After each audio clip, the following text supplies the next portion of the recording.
Welcome to the Live Like It's True podcast, where we look at some of the most interesting and surprising stories of the Bible and ask, how can we live like this story is true? I'm Shannon Popkin. I'm an author, a speaker, and Bible teacher. And here on the podcast, I'm inviting you to drink deeply of the true story of the Bible and live like it's true. I'm so excited to tell you about 2 books I have launching this spring, and I'll be hosting a podcast series to go with each. In the Sarah series, we'll look at the life of Sarah, found in Genesis 12 through 21, which is the topic of my new Bible study with Our Daily Bread titled Shaped by God's Promises, Lessons from Sarah on Fear and Faith. I love this story of the Bible, and I can't wait to dive in with you both on the pages of this book and then here on the podcast. My second book launching is Comparison Girl for Teens, published by Kriegel and co-authored with my dear friend Lee Nienhuis. We poured our hearts into this fun-filled, truth-packed resource that we know is going to help so many teens find freedom from comparison. So here on the podcast, we'll be doing the comparison series, and we'll look at how Jesus compared in a completely different way. I hope that each one of these conversations will inspire you to better know the story, share the story, and live like the story is true.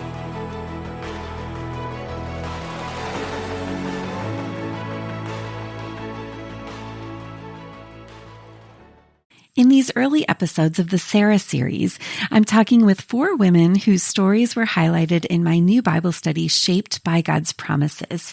I'll be weaving thoughts from throughout Sarah's story, found in Genesis 12 through 21, into these conversations. And then later on in the series, we'll return to our more typical format and talk through Sarah's story scene by scene. I just know you're going to want to hear each one of these conversations with Bible teachers Courtney Doctor, Ann Swindell, Carol Kent, and others. So today we're in part 2 of a conversation with Jill Savage. Jill is an author and speaker. She hosts the No More Perfect podcast, which I had the privilege of being a guest on. And she's the author of 14 books, including No More Perfect Marriages. She and her husband, Mark, live in Normal, Illinois, and they have 5 kids and 6 grandchildren. And they now have various marriage courses and do marriage coaching, which might surprise you if you heard part 1 of our conversation, where Jill was telling about coming home from an event late at night and discovering her husband's affair. It was a heartbreaking story. You'll definitely want to go back and listen to part 1 of our conversation titled, When He Lies and Betrays, One Woman's Story of Redemption. But the redemption part is actually in this part of the conversation, and I cannot wait to share it with you. So here's part 2 of my conversation with Jill Savage. I mean, I remember it was the day after I had discovered the infidelity. I was begging God, what do you want me to do? I don't know what to do. And I only heard one thing. And it wasn't an audible voice, but it was a thought that came to my mind that I knew was not mine because it was anything but what I was feeling. Yeah. Because what I heard was, I want you to love him. Mm. And I just was like, I mean, I remember initially I was like, you have to be kidding me, right, God? Yeah. Because I don't know if you've noticed he's not real lovable right now. Mm-hmm.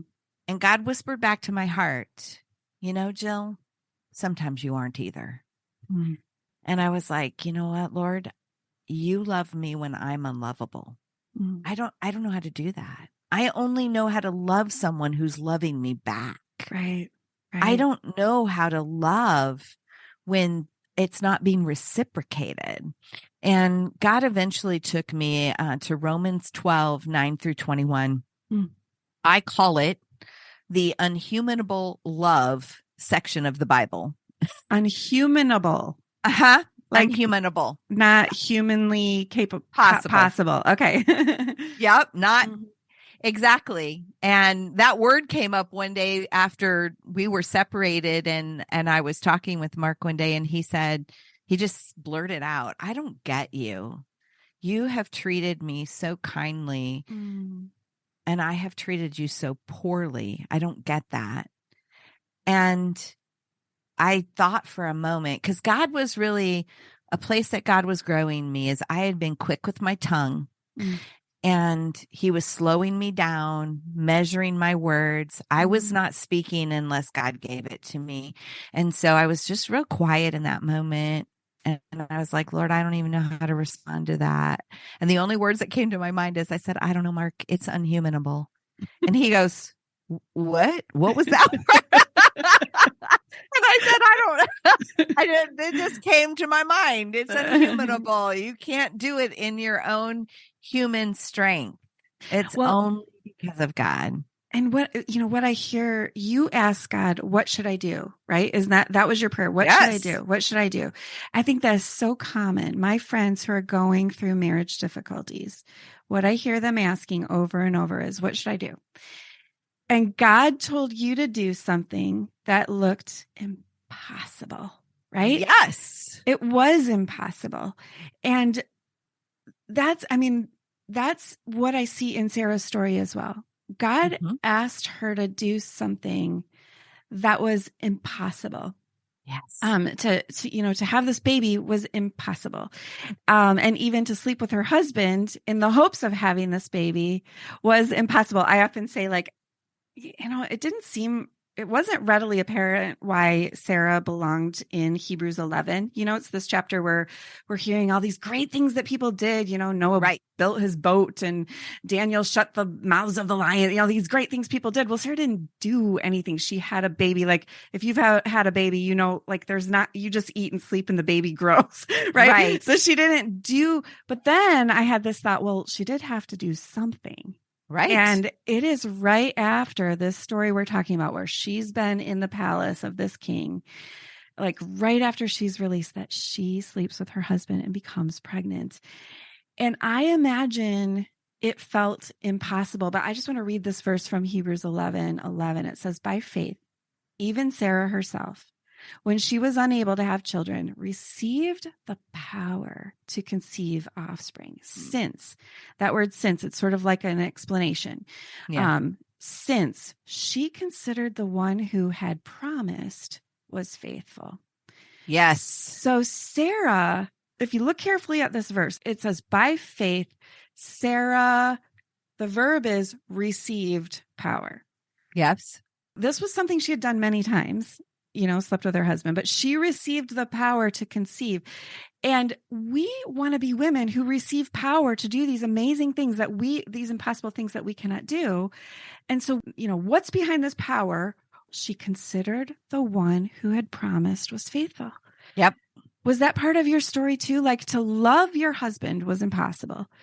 But did considering God's faithfulness, did that help empower you to love him?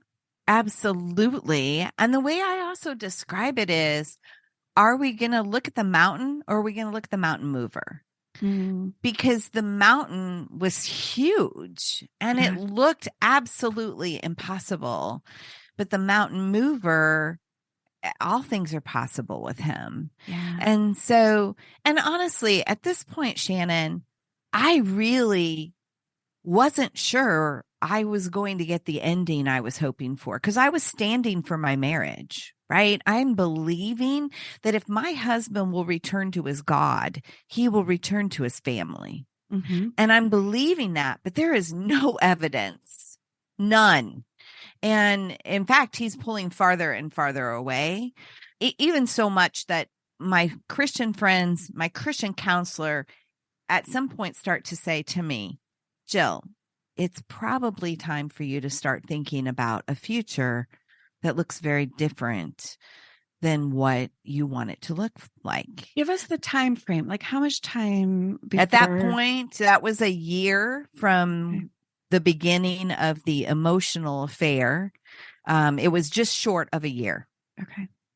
So when I would ask God what to do, I didn't feel like he had released me from our marriage. But at the same time, I was starting to prepare my heart for the possibility that I might not have a choice. I'm glad you brought that up, Jill, because I think sometimes when we talk about God and his promises, there is this danger in claiming promises that don't belong to us. Do you know what I mean by that? I think, Yes. We believe that God can do something in the here and now, but really most of our promises are anchored in what he will do in the there and then. Like he can do anything he wants, and he is the mountain mover. He can do it. I wish, Jill, that if I had been your friend, if I had been Becky in the middle of the night, I would have wanted to turn my Bible to a verse that says, Jill, this verse promises you, your husband will return and your marriage will be restored. I think we all want that verse, don't we? We do. We all want to know that God is going to say yes to whatever it is that we're begging him for. But we don't have that verse. That we just don't have a lot of promises that have to do with the here and now. We have promises that God will be with us, that he will care for us, that he will hold us. He'll be the anchor for our souls. There's like a separation. There's the here and now promises that mostly have to do with like the intangible part of me, my heart, my faith, like these intangibles, the promises then and there, that has to do with like heaven is eternal, but it's also real. Like there are places we're going to walk with our feet and we're going to see with our eyes and we're going to taste and we're going to experience in the there and then. So then what do we do in the here and now? Like, I don't think it's right to just despair and say, well, he could, I don't know if he will. I love the fact that you were holding both in your hands. He can. I don't know if he will. He can. And you talked about the mountain and the mountain mover. I like to think of it like a teeter-totter. And on one side are all the reasons to doubt. And on the other side are all the reasons to have faith. And you had this side with all the doubts. Like you had a year now of tangible evidence. His heart is hard. He is not responding the way we hope. Like you had a lot of stacked up. That's why people are saying, I think, live in the real world. But then on the other side, you had all this tangible evidence of what? What about God helped give weight to your faith?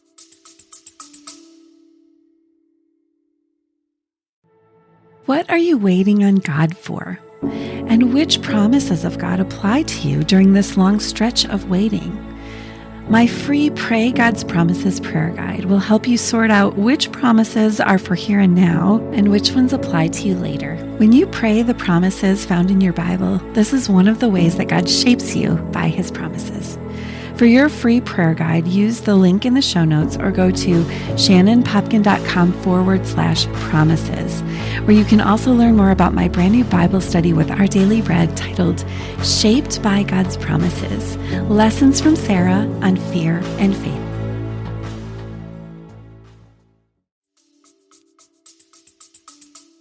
Well, in John 5, it says, my Father and I are always at work. So I had no doubt. Like when you just said, on one hand, I was like, he can, but I don't know if he will. I believe he was. The question is, was my husband going to respond to it? God's chasing him. I have no doubt. I know that. But is my husband going to respond to the chase? Yeah. I don't know. The pursuit.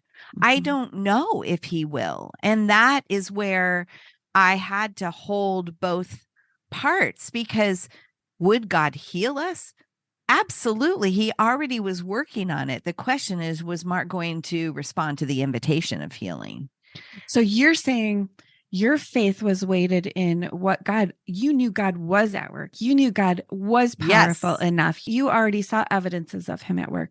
The only unknown is how your husband is going to respond. Exactly. And so even if Mark hadn't responded, to me, that would not have been that God wasn't willing to heal it. I believe that Mark would not have been willing to engage in the healing. Yeah. And so that's very different. It's also what we believe about God. I was raised in a Christian home, a Christian family. I even look back and my mom always subscribed to Guidepost magazine. And it was in our bathroom. And I remember that we would sit and I would read, And I remember His Mysterious Ways was a section of Guidepost, and it was God stories. It was about these God stories. Yeah. So I really believe that was kind of seeded in my heart Wow. that, hey, this can happen. This may happen. Yeah. It's entirely possible. So I had very much a possibility mindset as it related to God. I love the part where the visitors to Abraham and Sarah, they ask, is anything too difficult for God? Yes. Or, I think a better translation is anything too wonderful for God?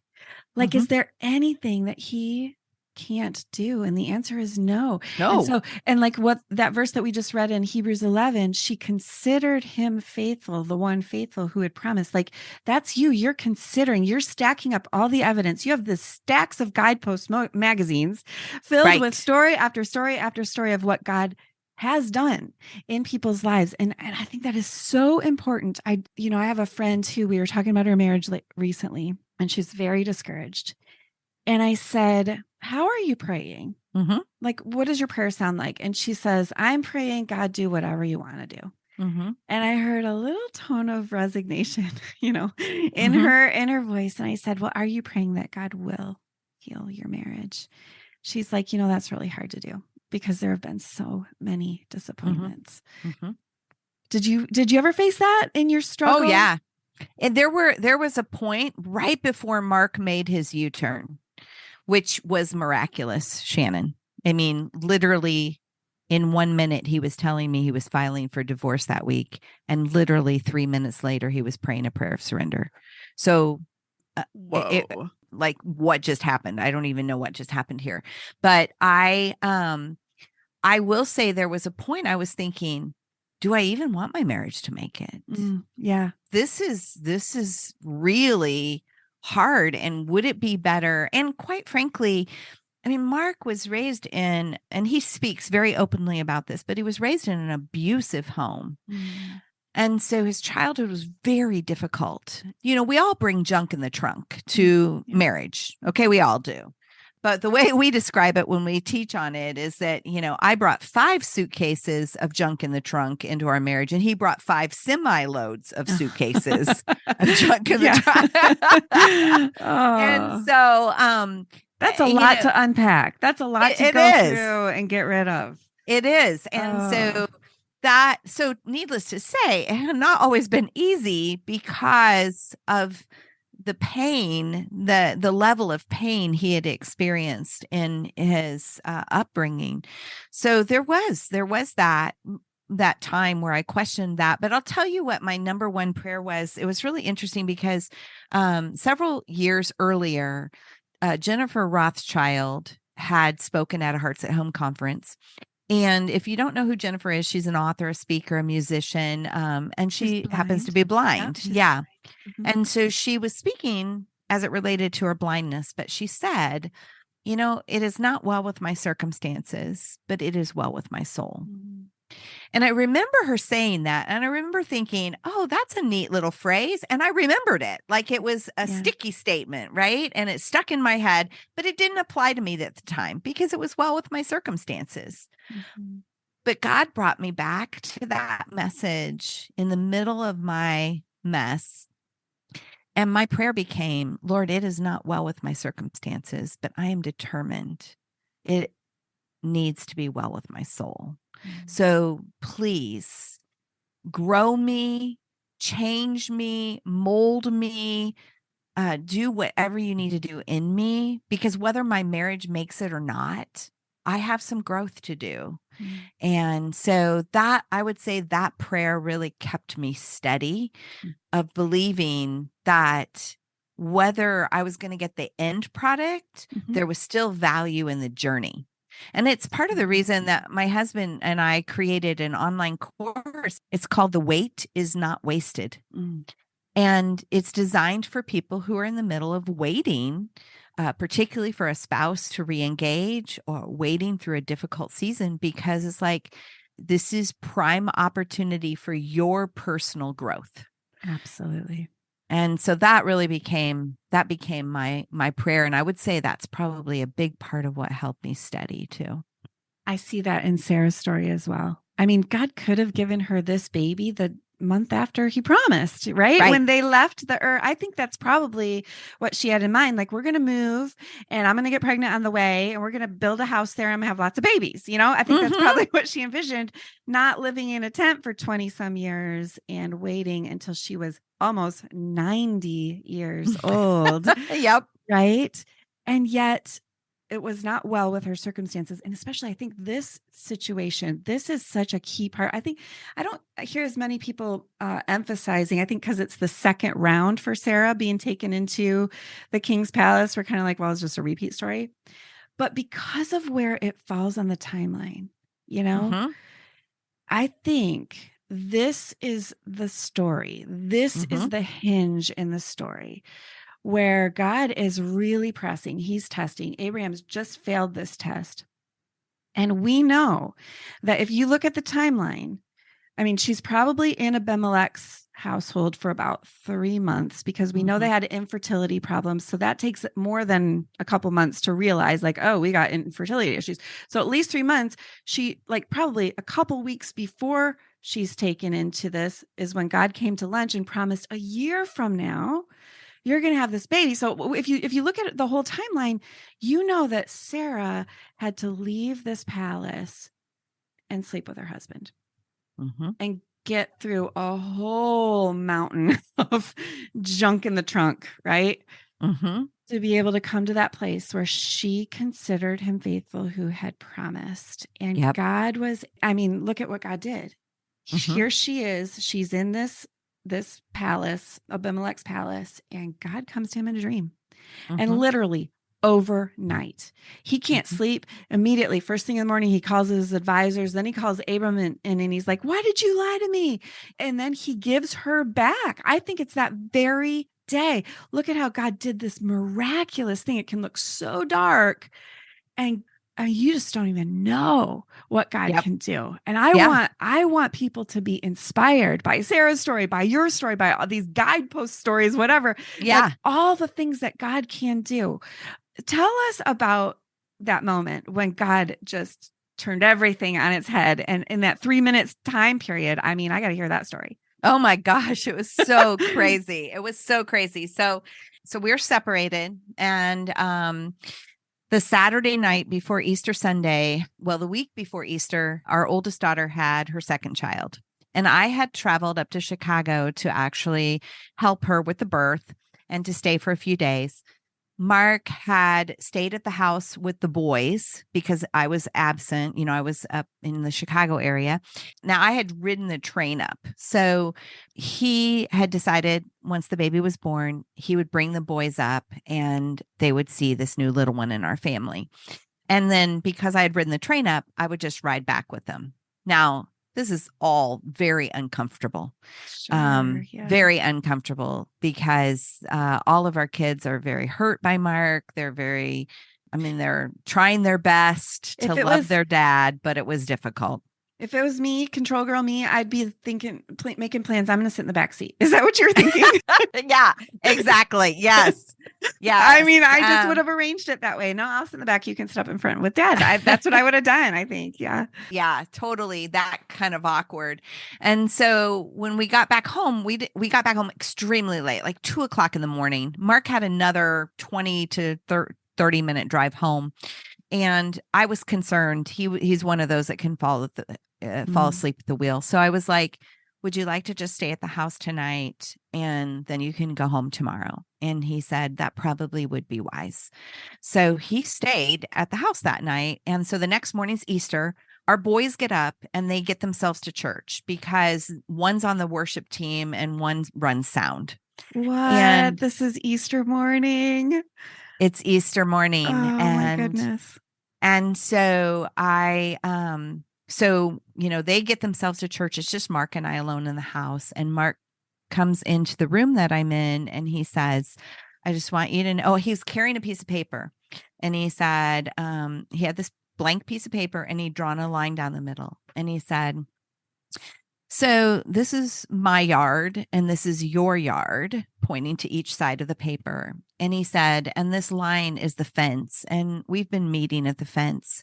but I don't want to meet at the fence anymore. And I don't want you in my yard, and I don't want to be in yours. And so I just want you to know I'll be filing for divorce this week. Mm. And I was just stunned. And also, Lord, I don't know what to say to this. And so I was quiet and praying, just praying, praying, praying. And finally, the only thing that it just came out of my mouth. And I said, Mark, Jesus didn't want to go to the cross, but when he was in the Garden of Gethsemane, he had to battle that. And then he surrendered and said, not my will, but yours be done. And Mark just stopped for a moment and he goes, is today Easter? He was so clueless. Like he was so checked out. Yeah. And I said, yeah, today is Easter. And he sat there for the longest time. And he said, oh my gosh, I'm going to pray that. And he later told me that the Lord spoke to his heart as he's holding that piece of paper. And on the other side of the paper was actually a list of everything that was wrong with our marriage, and specifically everything that was wrong with me. And he had literally been carrying that list around for a long time. Mm. And he heard the Holy Spirit say, Mark, if you'll trust me for the list, I'll take care of the rest. Mm. So in that moment, he is so internally at the end of himself. He is so desperate for peace, and he's so desperate to just stop the craziness, which at that point, the other relationship had started to have conflict. And so he's starting to go, oh, maybe this really isn't the answer. But then he's going, I've made such a mess. It's too big to clean up. So all of that has been going on inside of him. I don't know that. He's got how many semi trucks into this relationship too? Right? Exactly. And so then that's the moment. And he literally just said, Lord, I have made a huge, huge mess. I am so sorry. It's been all about my will. And I want it to be about yours, not my will, but yours be done. And literally that was, it just kind of happened. And I'm watching it, and I'm literally watching like almost this physical change take place in him. And he finishes praying. He looked up at me and he said, could we go to church? And I said, sure. And I'm not trusting what happened, but I'm like, something has happened. And so we go to church. And as you can imagine, we walk in the door of church and our boys' eyes are as big as baseballs. Yeah. This is the church Mark was the pastor of for 10 years. Wow. They have known that he's not been in a good place. They've been praying for him. So talk about a resurrection Sunday. I'm telling you, he had his, goodness. we say that he had his own personal resurrection. He did. And I mean, that is the story. Jesus was dead. Yes. And he then lived, Yes. Sarah's womb was dead, and it produced a baby, like a tomb where a baby was born. And your husband was like dead. The marriage was dead there was no pulse. Yeah. And yet God broke his heart. And it started with, I think all of us, the reason that we hold on to control, the reason that we white knuckle and we, make our little lists and draw our fence and your fence and all, like what we're looking for is we want peace, we want joy. We want security, and those things elude us when we are trying to get for ourselves. Yep. It's not until we get to surrender that we get them. Yes. It's like, picture your hands like gripping onto control, white knuckles. Yep. Trying to get and keep and hold on to control. But it's only when we open our hands and saying, not my will, but yours be done. Like surrender is the way we receive all those things that we're looking for when we're trying to take control. Yeah. It is. What it is. Amazing story. Jill, too, what I love about it is 1 Corinthians 13 says that love hopes all things and believes all things. Yes. Like that moment walking into church, I can imagine there would be some women who would say, no, I'm not going to church with you. I'm not available. Like, we'll see if this is real. We'll see if it sticks, just you hoped all things. You believed in the God who raises people, marriages, situations from the dead. I love that. And that was born in all of the days and the hours of crying and dealing with kids in the middle of the night and all that, like all of those moments of surrender in your life. Yeah. Yeah. It's very true. So true. And you know what was so powerful? So when church finished, Mark said, "Could I spend the afternoon with you and the boys?" And I'm still thinking, I don't know what happened exactly here. And I don't know that I can trust it, but sure, so he does. And that evening, we are sitting, chatting, and he says, "I can't even remember what was on the list." Like it had no hold on him anymore. It truly the letting go. And it was another 2.5 months before he moved home.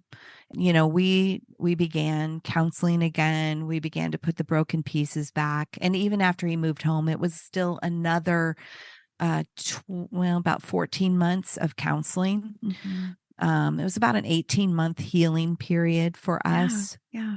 But there's wisdom in that. There's wisdom. There's a lot to work through. Exactly. And yet the beginning was that thing that came to life. I just got to ask, okay, so this paper that he's been carrying around, did he keep it in his wallet? Where was it? And what did you do with it? It was in his journal, but he ended up burning all of his journals because his journals, they were just ruminating bitterness. It was not helpful. And so he ended up burning all of the journals. I think there are probably some memories that you had to burn too, like you're telling your story, but you're telling it from the point of redemption. I mean, I think there are some of us who tell our stories still with a lot of bitterness. But what I see in both of you, on both sides of this marriage, it's two people who considered him faithful, who'd promised, like surrendering and giving God this marriage and watching it come to life. So grateful. Thank you so much for sharing your story with us. Thanks for having me and allowing me to do that. Well, I hope you enjoyed that conversation with Jill and really all 4 of these amazing stories of faith that we've gotten to hear. All 4 of them are part of my new study, Shaped by God's Promises. So I hope that you'll pre-order that book. It comes out very soon, and study along with us, the life of Sarah from Genesis 12 through 21. So with the podcast, we're going to now segue to a series on comparison, and then we'll come back to the Sarah series here in about 6 weeks. So we're kind of toggling back and forth, and I'm trying to arrange these different podcast series around the launch of 2 very exciting book launches. So thanks for sticking with me. I hope that you'll be back for the comparison series, and then more on the life of Sarah. Can I just remind you that each of these stories from the Bible is absolutely true? Rather than giving us a list of facts to memorize about himself, God gave us a book filled with stories, and each one helps us to know him and to understand this overarching story that we are all in. So I hope that you'll take some time looking at this story in your Bible. To help you study, I've put together my free Live Like It's True workbook, which includes my false narratives watch list, my story elements bookmark, and more. Live Like It's True is part of the Resound Podcast Network. For more gospel-centered resources, visit resoundmedia.cc. We've got that link for you, along with links to any of the other resources that we've mentioned in the show notes. Thanks so much for joining me. And now it's time to go live like it's true.